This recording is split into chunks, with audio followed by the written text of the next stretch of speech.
And this semester, a group of students decided to tackle a new student design competition, which is a solar boating project. And before I introduce our senior design students, I'd like to acknowledge a couple of our underclassmen who have been helping out and who will attend the actual competition in June. That's Rachel Akaposi and Jackson Traylor. Our senior design students are Nolan Ballard, Preston Richard, Jacob Kaiser, and Chad Warble.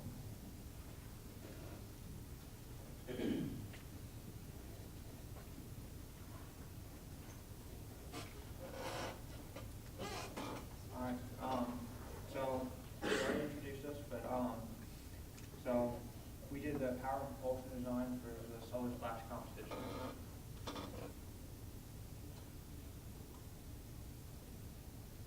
Alright, to give you guys a little bit of introduction, what we're going to be going through with you guys is what is solar splash. You guys probably just heard it a few minutes ago for the first time. We're going to go through the electrical design, what we had to go through and take out for the boat, the mechanical design, and then at the end we're going to give you a competition plan and how we plan on performing that week. Alright, what is Solar Splash? Solar Splash is a boating competition done by the IEEE to show what some feasible ways to use solar power.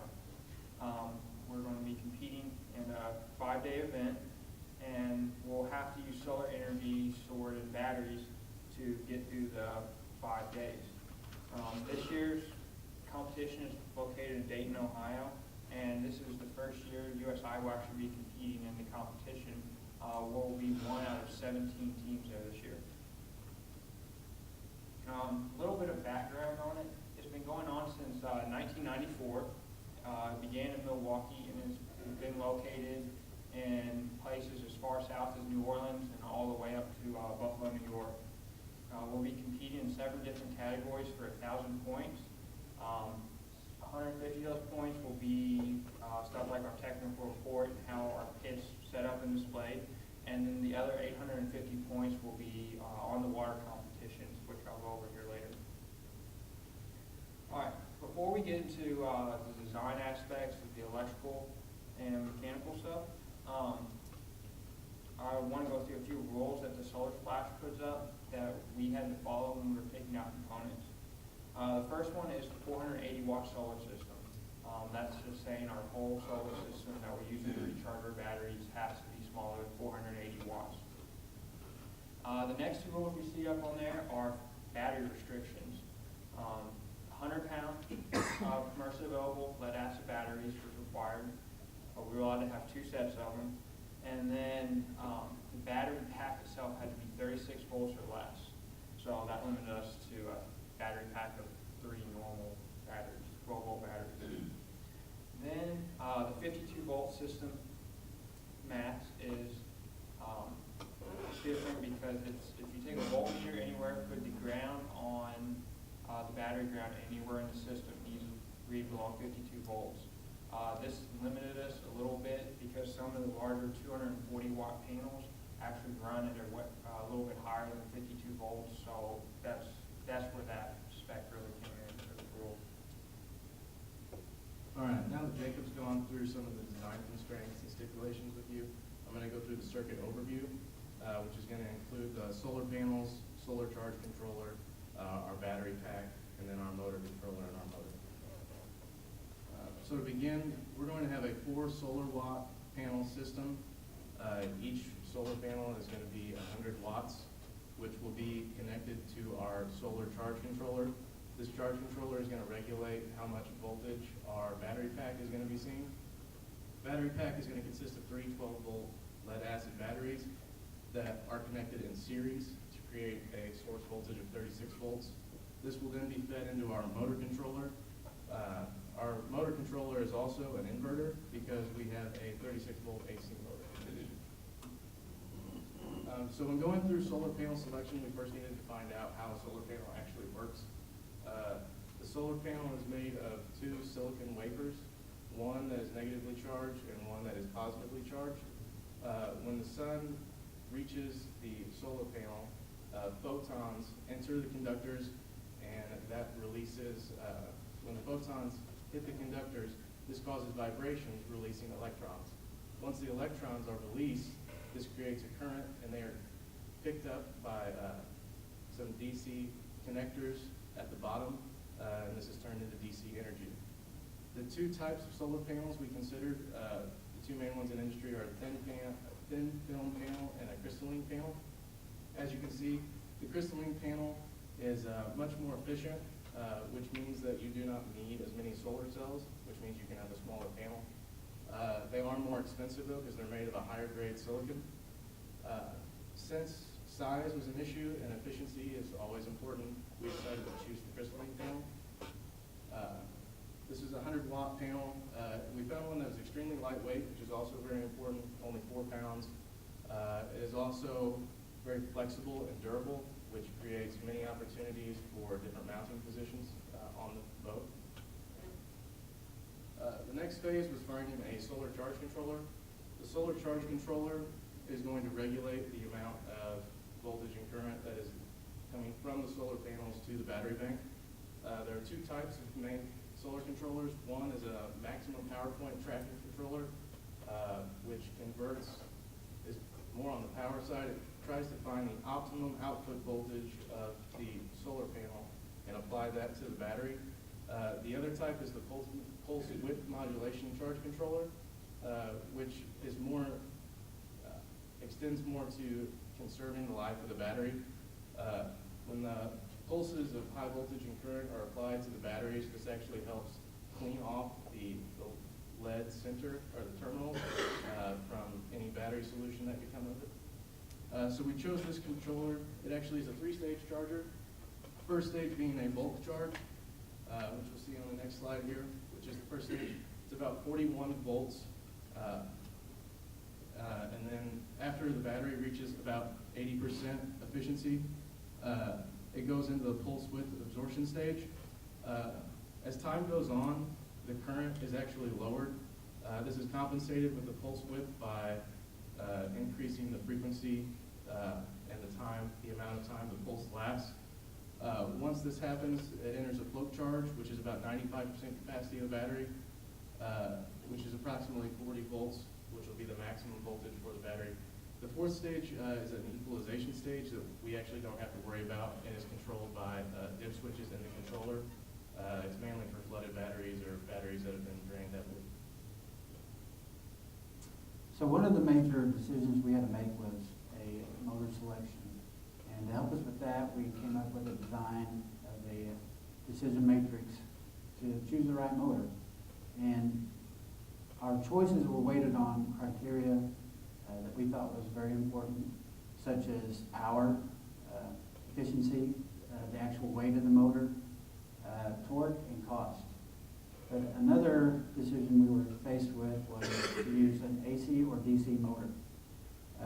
Research showed us that DC motors were more readily available, and in general, they're just less complicated than an AC motor. And since our source voltage was DC, there would be no change between the source and the load. DC motors are also less expensive, and with that, you also get that they're prone to more heat and arcing due to heavy torque and heavy current conditions. So an AC motor actually resolves these problems, and in general, they're considered a very reliable motor. They're also very efficient. However, they're usually more expensive, and they're usually a little more difficult to program. So with all these factors, we decided on the PMG 132 term pancake motor. It's a very efficient DC motor. It's lightweight, and it had good power, and it had good torque. It also stood to make a very good motor that would last for several years for our competition, so we could take it over and over again with our boat. Unfortunately, we found that the motor was unavailable. We found it in the internet, but we couldn't actually order it and get it here. So we were forced to go with our second choice, the Mod Energy ME 1115 permanent magnet AC motor. This motor, it weighs a little more, but it did cost less, and it was more efficient. And another plus is that it came with its own kit that included the motor, the controller, the contactor, an upgraded throttle, a keyed switch, and fuses and wiring harness. The motor controller was also bench tested, and it was pre-programmed for our 36-volt source. The Sevcon Gen 4 motor controller is designed to work with permanent magnet AC motors like our ME1115. It has sine cosine encoding that allows for motor speed control, and it has analog digital signal input output that allows you to use sensors, switches, and for it to be programmed. This basically means that your throttle is an analog input, and you get digital input from your motor, and it can take these two things and decide what kind of power it needs to put digitally into the motor to go faster or slower. It also works as an inverter since you're getting DC supplied power and you're putting AC power into the motor. It works as an inverter to switch to. Here you can see that the Gen 4 is connected to virtually all of our components. You can see that it's got the analog input of the throttle, a digital input from the motor, and from these two inputs, it can output to the motor what it needs. It can also output or input from a programmer to become more efficient. It also is hooked up to your battery and your contactor for power.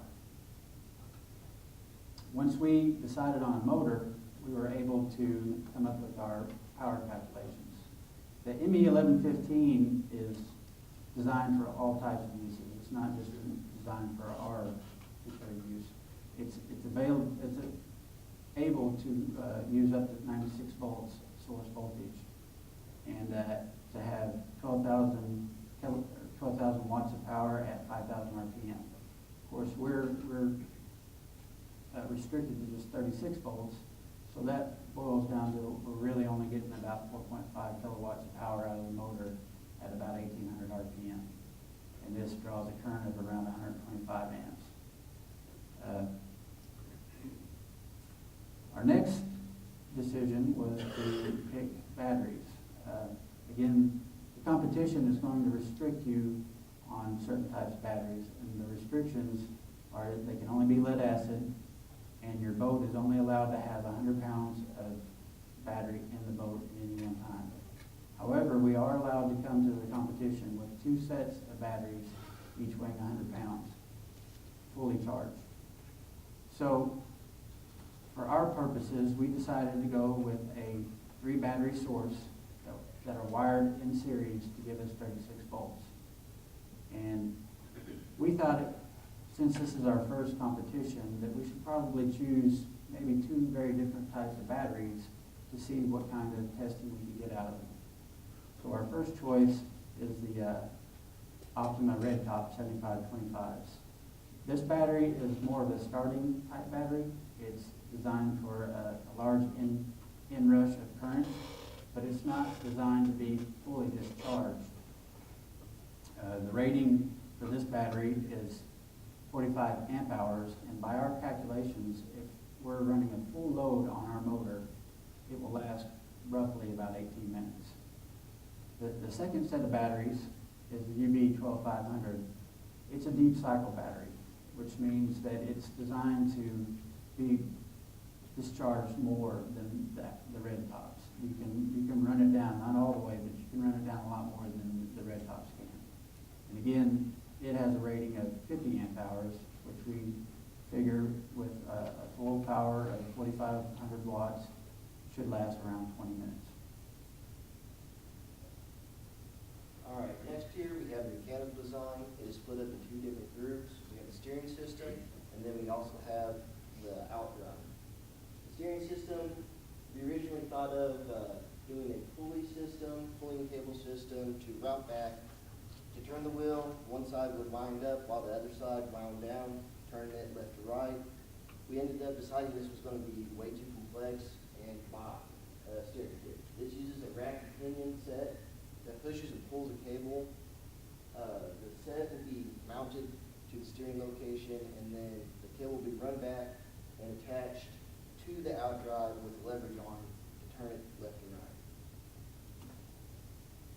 drive, there's two parts of it.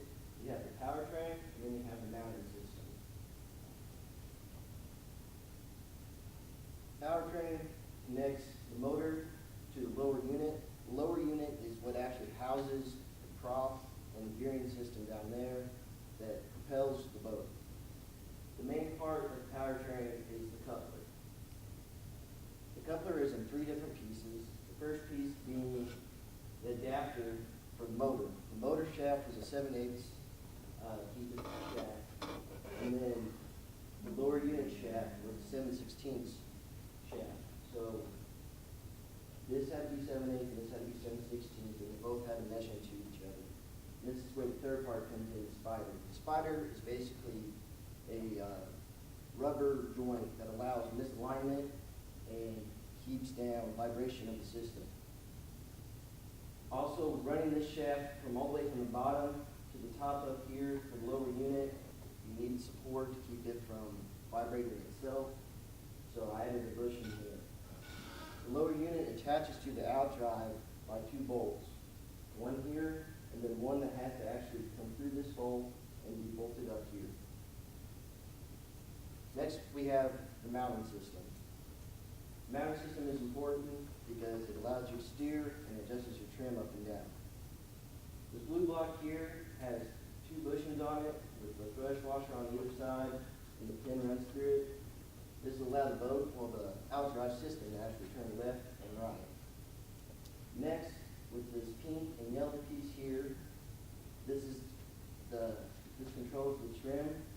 There's bushings in here that allows this pin to rotate easily, and the trim is adjusted by using the turnbuckle here. The turnbuckle has a swivel link on each end. One swivel link is right-hand threaded, while the other is left-hand threaded, and this is to allow the link to pull in and push out when you adjust it. And this adjusts the trim up and down. Next, we had to mount the solar panel system. Originally, we thought of mounting the solar panel system to the front of the boat to a deck. And considering that the longest event that we're going to be in is 2 hours and we're going to be in direct sunlight, we decided to make it a canopy system to go over the driver to provide shade and also get the solar panels up and out of the shade of other parts on the boat. The PVC system will have the panels bolted to it, and then at the bottom of it will have locking pins that just snap off, and you can pull the whole entire system off and plane it on the ground and charge the secondary set of batteries while we're running the Solemn and the Sprint events. All right, now that you've heard a lot about design of the boat, I'm going to get back into the competition and what our plan is. Like I said earlier, we have 1,000 points divided up between the engineering design, which is our design report, our poster that we'll have set up in the pits, and then the workmanship of the boat, how the fit and finish of everything is, the wiring, the outdrive that we're designing and building. All right, the on the water competitions are going to be the first day is going to have qualifying events for sprint and then the maneuverability. You can see those up here on the screen. The one further to my left is the Solemn, and then the other one is the maneuverability. There'll be a sprint race, which is just a drag race, which is the big highlight event of the week, and the Solemn, and then we'll have 2 endurance races also on the same day. So this is kind of, we went and looked ahead what each day is going to involve, and the yellow events you see on the screens are ones that we're guaranteed to compete in. Obviously, the qualifying, the Solemn event, the sprint, the first round of heats on Friday, and then Saturday we'll have a 2-hour endurance in the morning and then a 2-hour endurance at night. And then we're hoping to qualify for the sprint events there on Sunday. All right. After reading a whole lot of the other technical reports and looking at teams last year and prior, the biggest thing in the competition is power management. How much power do you have left in your battery life? That's what the big thing is. So we went ahead and looking at other reports, taking our motor into consideration, our batteries, everything we had, and we made an estimated chart of competition plan and what we expect our batteries life to be. The blue line you see here is the deep cycle batteries with the little bit higher amp hours, and then the red line you see on there is for the optional red tops. So the first day, we'll plan on using the deep cycle batteries for the qualifying events, and then the next day we will have the panels won't be on the boat. The panels are only on the boat for the endurance race. So they'll be off the boat. They're all day Friday, recharging deep cycle batteries that we had used the first day for this qualifying. And then we plan on using the entire life of the red tops on the sprint heat and then the endurance race will put the panels back on there and use, we expect around 80% of the capacity out of the deep cycle. And then Saturday or Sunday, we will then see where our batteries are at and get the most out of them we can. Okay, just like any project, money is one of the most important aspects. The budget we had first submitted to Dr. Mitchell was after some serious research on the big ticket items, especially the motor controller, the motor, batteries, and solar panels. The only discrepancy we really had was in the mechanical side. Originally, we had planned on purchasing an outdrive system. Instead, after some consideration, we decided to go ahead and design and build our own. But all in all, we're actually right on budget. All right, we really would like to say thank you to all the professors here that we've had in class. But we really like to have a big thank you for Dr. Cuban for meeting with us every week and giving us input and helping us out with this project. Dr. Deersing and Dr. Field for coming and sitting in on our dry run. And Donna for dealing with us with all the purchasing with this. Dr. Mitchell for letting us have the funding for this project and going up and picking up our boat over the break, and then Endeavor for funding, and then Carnegie Mellon, which is actually the university that donated the hull to us.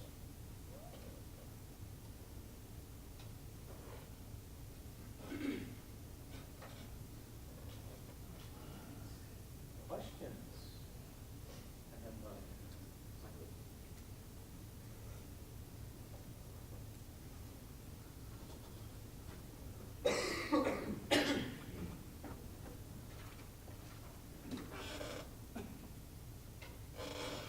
I'm just curious, did your propeller choice for your drive system, did that have any factoring on which motor you selected, or will you choose an appropriate propeller for the motor that you guys went with? When we chose the lower unit, we decided to go with it was actually a 10 horsepower outdrive lower unit for a Mercury motor. Being a 10 horsepower outdrive, it was going to be right in the area that we needed for the motor. The prop, we haven't decided on the prop yet. It came with the prop, which is nice, but we may seek a different prop for it yet, depending on how it performs.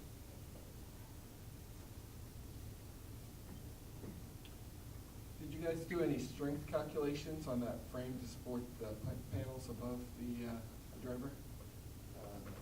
No, we did not. We're going to use, what is it, 1.5 inch PVC piping. It's pretty rigid, and the panels only weigh 4 pounds apiece. Okay, I was assuming the panels were heavier. Okay. Other questions?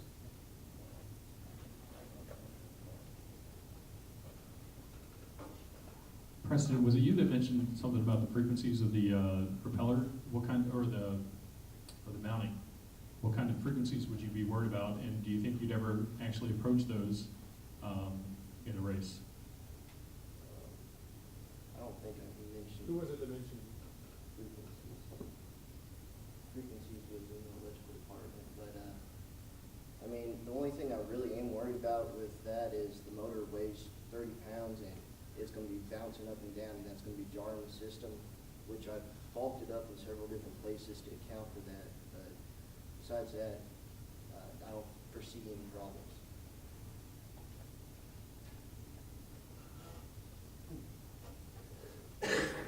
the representation, can you say something about the boat?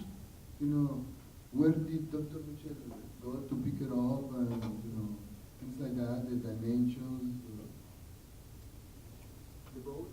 The boat was donated by, what is it? Carnegie Mellon University. Okay. It's in Pittsburgh. Yeah, it's in Pittsburgh. Pittsburgh. Okay. The boat's actual size is about a 17-foot boat. It's about 3.5 foot wide. At the back part So of it. weighs about 120 pounds.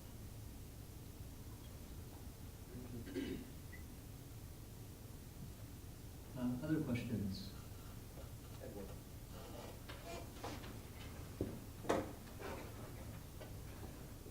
I was just curious about the outboard motor configuration. Are you limited to that, or could your boat design support a through the transom design?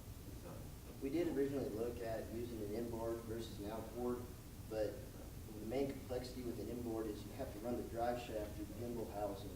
So you have to incorporate a universal joint that lines up with your two, axis that you're moving. We were just trying to one that can't plug It would have taken a lot of time, a lot of money to design.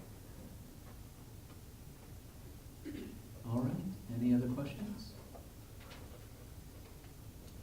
Let's give them a hand.